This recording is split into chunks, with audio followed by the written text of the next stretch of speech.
All, అందరూ ఎలా ఉన్నారు? అందరూ మా ప్రీవియస్ వీడియో చూసారనుకుంటున్నాను. ఇది దాని కంటిన్యూషనే. సో తినేసాము మొత్తానికైతే. అండ్ ఇక్కడ బోర్డింగ్ స్టార్ట్ అయిపోయింది. So we're heading to boarding. And ఇక్కడ ఫ్లైట్ ఎక్కే ముందు మనకు బోర్డింగ్ పాస్ ఇచ్చే దగ్గర మనకు ఒక ప్యాకెట్ ఇస్తారు. సో దాంట్లో face shield, sanitizers and 2-3 packs of sanitizers and ఒక మాస్క్, అట్లా 2 ప్యాకెట్స్ ఇస్తారు. చూసారా అక్కడ చేతిలో అది పట్టుకొని చూసారా, అదే అట్లాంటి ప్యాకెట్ అయితే 2 ఇస్తారు పర్ టికెట్ 2. అండ్ ఇది మా ఎయిర్ ఇండియా ఫ్లైట్. సో మేము దీంట్లోనే రాబోతున్నాం ఢిల్లీకి. మేము ఇక్కడ లైన్లో నిల్చున్నప్పుడు దేవర్ అనౌన్సింగ్ అనమాట. సో కంపల్సరీ ఫేస్ షీల్డ్ వేసుకోవాలి అని చెప్పేసి బోర్డింగ్ దగ్గర. సో అందుకే మేము ఫేస్ షీల్డ్ అండ్ మాస్క్ అయితే వేసుకొనే ఉన్నాంలేండి. ఫేస్ షీల్డ్ అప్పుడే తీసి ఓపెన్ చేసి వేసుకున్నాము. అండ్ అకిరా అయితే మమ్మల్ని ఏదో వింతగా చూస్తుంది. అండ్ ఇక్కడ చూసారా మా హస్బెండ్ పీపీఈ కిట్ అని చెప్పేసి ఇస్తున్నారనమాట మిడిల్లో కూర్చున్న వాళ్ళని. సిన్స్ మా హస్బెండ్ అది మిడిల్ సీట్ కాబట్టి తనకి స్పెషల్గా పీపీఈ కిట్ ఇచ్చారు. అండ్ ఫ్లైట్ ఎక్కే ముందు దేవర్ చెకింగ్ ద టెంపరేచర్స్ అనమాట. ఒక డాక్టర్ ఉన్నారు. సో టెంపరేచర్ చెక్ చేసి బోర్డింగ్ పాస్ కలెక్ట్ చేసుకొని సో మనల్ని ఫ్లైట్ లోపలికి అయితే పంపిస్తున్నారు. సో ఇక్కడికైతే వచ్చేసాము మొత్తానికి. అండ్ ఇవే మా 3 సీట్స్. మా 14 అవర్స్ జర్నీ వచ్చేసి దీంట్లోనే ఈ 3 సీట్స్లోనే జరగబోతుంది. సో గ్లౌజెస్ అయితే కంటిన్యూస్గా వేసుకొనే ఉన్నాము. అండ్ ఇక్కడ చూసారా ఆ wet wipes, Lysol wet wipes అయితే క్యారీ చేసాం కదా. సో వాటితో ముందు మేము కూర్చుండే సీట్స్ అన్నిటి నీట్గా అయితే ముందు క్లీన్ శానిటైజ్ అయితే చేసుకున్నాక మేమైతే కూర్చోవడం అయితే జరిగింది. ఇక్కడ మా పర్సనల్ ఎక్స్పీరియన్స్ ప్రకారము శానిటైజింగ్ అండ్ మాస్క్ అనేది అయితే కంపల్సరీ అండి ట్రావెల్లో, ఎస్పెషల్లీ కోవిడ్ వల్ల. అండ్ ఇది మా ఫుడ్ ప్యాకెట్. మేము సీట్ దగ్గర వెళ్ళకముందే పెట్టేశారనమాట. ఎవ్రీ సీట్స్ దగ్గర ముందుగానే పెట్టేశారు ఆ ఫుడ్ ప్యాకెట్. ఆ ప్యాకెట్లో అయితే ఫుడ్ జస్ట్ స్నాక్సే ఉన్నాయండి, నథింగ్ మచ్.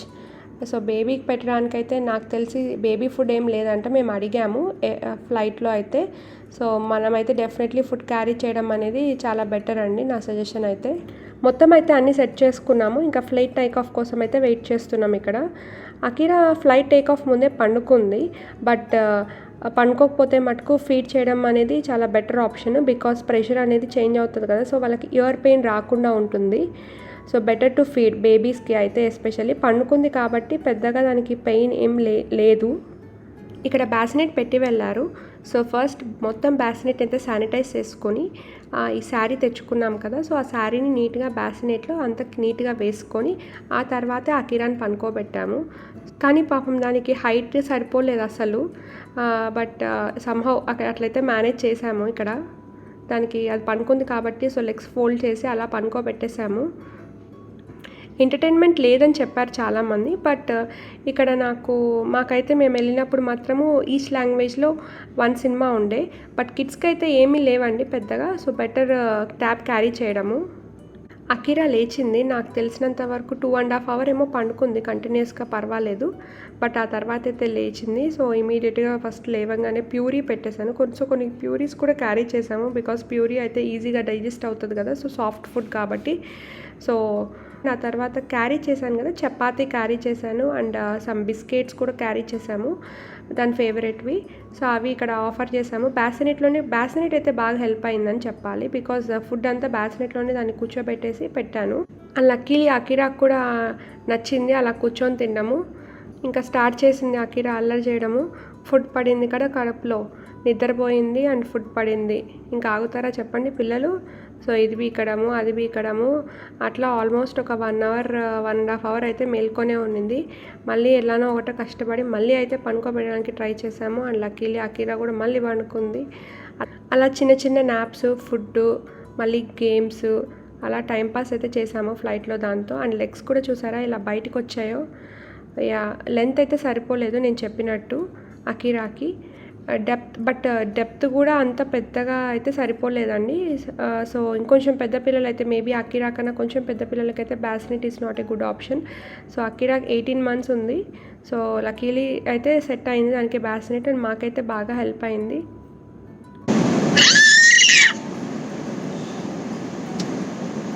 ఎవరో అరుస్తే నువ్వు కూడా అరుస్తావా?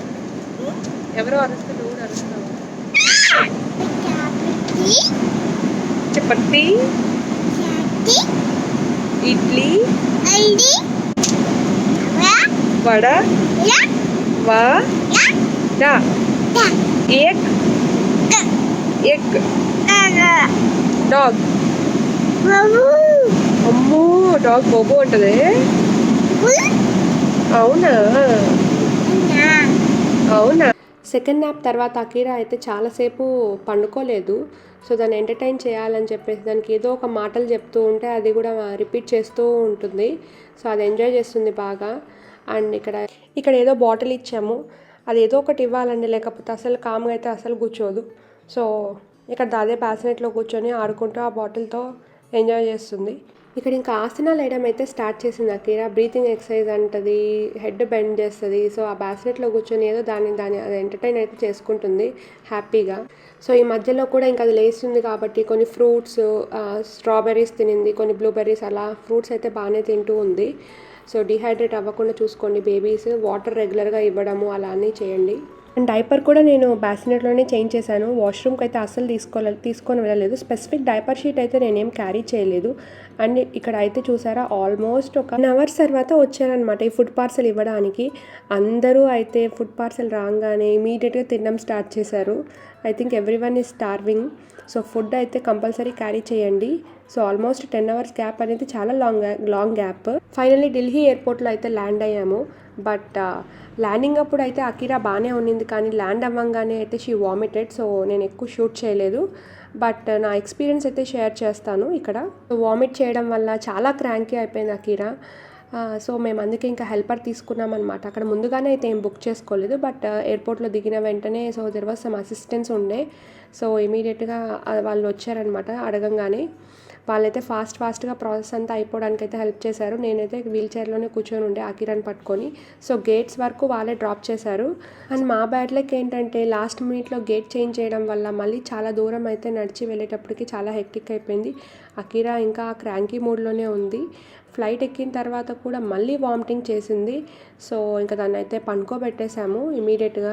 ఇంకా ఫుడ్ అయితే అసలు ఏమీ లేదు, బట్ రెగ్యులర్గా వాటర్ అయితే తాపిస్తూ ఉన్నాము. నాకు తెలిసినంత వరకు ల్యాక్ ఆఫ్ స్లీప్ అండి, అదే రీజన్ మెయిన్గా ఈ వామిటింగ్కి. అండ్ టేక్ ఆఫ్ అప్పుడు ల్యాండింగ్ అప్పుడు మనకి కొంచెం కడుపులో తిప్పినట్టు అనిపిస్తుంది కదా. So that might be the reason అనుకున్నాం మేము. సో ఇదేమో ఢిల్లీ టు హైదరాబాద్ ఫ్లైట్లో పెట్టారనమాట, జస్ట్ స్నాక్ బాక్స్ లాగా. It was good tasty. So Akira అయితే ఆల్మోస్ట్ ఒక 4 hours అయితే పండుకుంది ఈ ఫ్లైట్లో. లాస్ట్ 1 hour ఉండగా లేచింది. సో ఇంకా లేచినప్పటి నుంచి దానికి కొంచెం స్లీప్ అదంతా బాగా సరిపోయింది కాబట్టి షీ వాజ్ ఓకే. మాకైతే ఫుల్ టెన్షన్ అయిందనమాట అది అట్లా వామిటింగ్ చేసేసి ఫుల్ క్రాంకీ అయ్యేటప్పటికి. ఎందుకంటే మేము హైదరాబాద్లో దిగిన తర్వాత మళ్ళీ ఒక 7 hours అయితే కార్ జర్నీ చేయాలి మా నేటివ్ ప్లేస్కి. సో అసలు మేము డైలమాలో ఉన్నాం, అసలు వెళ్దామా లేదా, లేకపోతే ఏదైనా హోటల్లో తీసుకుందామా, నైట్ స్టే అక్కడే ఉందామా అన్నట్టు. బట్ అది లేచిన తర్వాత బాగానే ఉంది. So we decided okay we'll go అని. మా బ్యాడ్ లక్ ఏంటంటే ఈ కోవిడ్ వల్ల నార్మల్లీ హైదరాబాద్ టు ఢిల్లీ వచ్చేసి నార్మల్లీ 2 hours, బట్ వీళ్ళు రీరూట్ చేశారు చెన్నై వయా చెన్నై. సో చెన్నైలో అది ఆగి మళ్ళీ అందరినీ ఎక్కించుకొని మళ్ళీ హైదరాబాద్ వెళ్ళేటప్పటికి it was almost 5 hours flight. So ఇక్కడ ఫ్లైట్ అయితే ఆగింది హైదరాబాద్లో.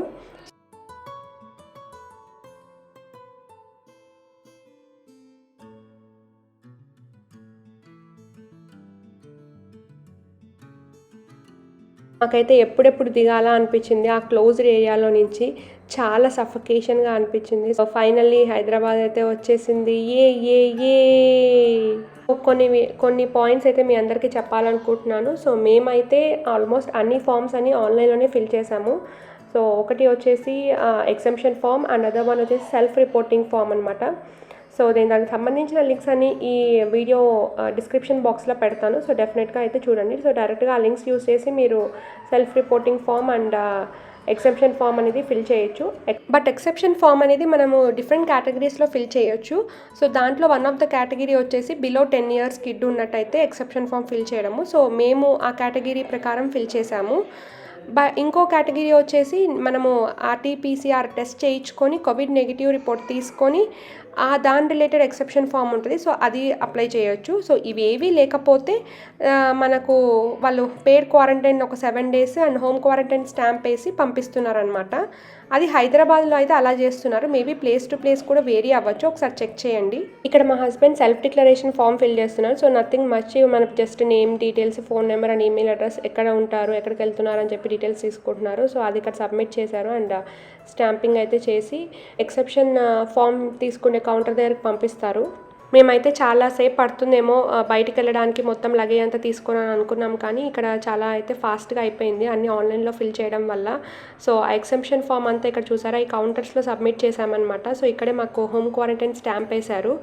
నెక్స్ట్ ఏమో ఇమిగ్రేషన్ కౌంటర్. సో ఇక్కడ అకీరాకి ఇమిగ్రేషన్ ఫామ్ ఫిల్ చేస్తున్నాము. ఇక్కడ కూడా ప్రాసెస్ అయితే చాలా ఫాస్ట్గా అయిపోయింది. సో నెక్స్ట్ వచ్చేసి ఇంకా ఫైనల్ లగేజ్ అంతా కలెక్ట్ చేసుకోవడానికి వెళ్ళామన్నమాట. అక్కడ పార్టర్ని మాట్లాడుకున్నాము. హైదరాబాద్లో పార్టర్ ఫెసిలిటీ అయితే బాగుందండి. సో పెయిడ్ పార్టర్ ఉంటారు. సో వాళ్ళే లగేజ్ మొత్తం కలెక్ట్ చేసుకొని మనల్ని కస్టమ్ క్లియరెన్స్ చెక్ దగ్గరికి తీసుకొని వెళ్ళి బ్యాగ్స్ అని చెక్ చేయించి బయట గేట్స్ వరకు అయితే డ్రాప్ చేస్తారు. అదండి మా హైదరాబాద్ వరకు మా జర్నీ అలా జరిగింది. ఇక్కడ నుంచి మా నేటివ్ ప్లేస్కి వెళ్ళాలి, ఇంకా 7 hours ఉంది జర్నీ. బట్ ఈ వీడియో అయితే ఇక్కడికి ఎండ్ చేస్తున్నాను. అండ్ మీకు ఏమైనా డౌట్స్ ఉన్నట్టయితే కింద కమెంట్స్లో పెట్టండి, happy to reply. So quarantine విశేషాలని నెక్స్ట్ వీడియోలో చూద్దాము. బాయ్.